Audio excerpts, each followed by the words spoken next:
Game Up Hard Hydration. It's like your favorite sports drink and your favorite seltzer came together, merged together, had a baby, but it's so much better. Tell them about it. It comes in an 8-pack, 4 great flavors: fruit punch, orange, lemon, lime, and grape. And most importantly, guys, it's only 110 calories per can. So it's low carb, so you don't even have to worry about drinking it. You can just enjoy it. Kenny Omega and Brian Cage, Kenny's return to AEW TV. I really enjoyed this match. Yeah, I was all right. I mean, it was a good match. Brian Cage gets to showcase his abilities, but man, I just don't feel like they've ever made Brian Cage feel like a credible threat to anybody at Kenny Omega's level in AEW. Like, I feel like he's capable of winning a Ring of Honor TV title. He'll be a 6-man champion or a trios champion, but that's about where Brian Cage seems to be in this company. And that's something that always takes away from me a little bit. I thought it was the greatest Brian Cage match I've seen in a while. And we haven't seen as much of him. He shows up more on the ROHs, more on the pre-shows.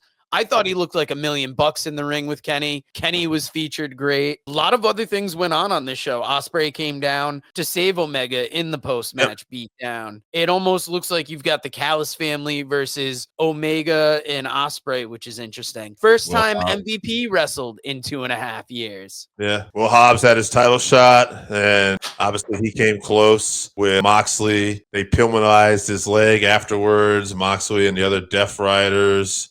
Copeland and FTR, I believe, made the save. So we're continuing that rivalry. Yeah, I mean, there's some good talent in AEW. What do you think of the setup of this arena? I kind of liked it. Very interesting. Sometimes, you could see from the shot here, sometimes they got odd shots of empty seats, and that's not picking on AEW, but it's just the way, the camera was focused for some of the time. I thought it was a shame during the Hurt Business match that they had to go to picture-in-picture. Because, I like seeing the big matches that I want to see in AEW in an arena like this that doesn't look traditional. No, I like it. It's more of an intimate setting, I thought. Yeah. What'd you think of the Jeff Jarrett versus MJF segment? I thought it went long, and honestly, as much as I've liked a lot of MJF's kind of low-hanging fruit humor a lot of times, I don't know if it was Jeff trying to match him or what. I like Jeff Jarrett. I think Jarrett could be a good promo, but everything just felt kind of forced and long here, I thought, for me. Yeah, talking about forced, you had Hook versus Christian Cage. Yeah. I thought this was an match, but it had a storyline going in, which, is a shame because everybody clowns on AEW for not having the good storytelling. Yet when they have a match that does have this long storytelling, nobody cares.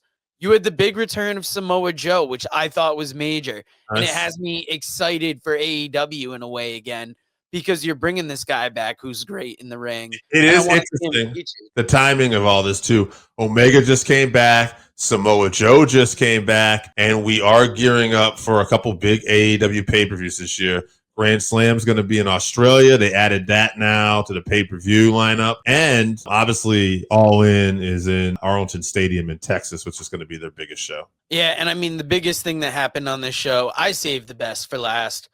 Not former guest of the show, somebody who we called her match, made her AEW debut in that casino match, and I thought it was great to see. Yeah, Megan Bayne was part of the Casino Battle Royal. Overall, I enjoyed the Women's Casino Battle Royal. Toni Storm got the victory. I'm not sure how I feel about the gauntlet match. Yeah, but isn't it the Casino Battle Royal? That's part of it, right? No, it's like a casino gauntlet match to become the number one contender, because it wasn't over the top rope, and the first 2 people in the ring could have pinned and ended it there. That's right. Toni Storm gets to win here anyway, and I'm happy that Tony's going to Australia to wrestle Mariah May. So it should be interesting.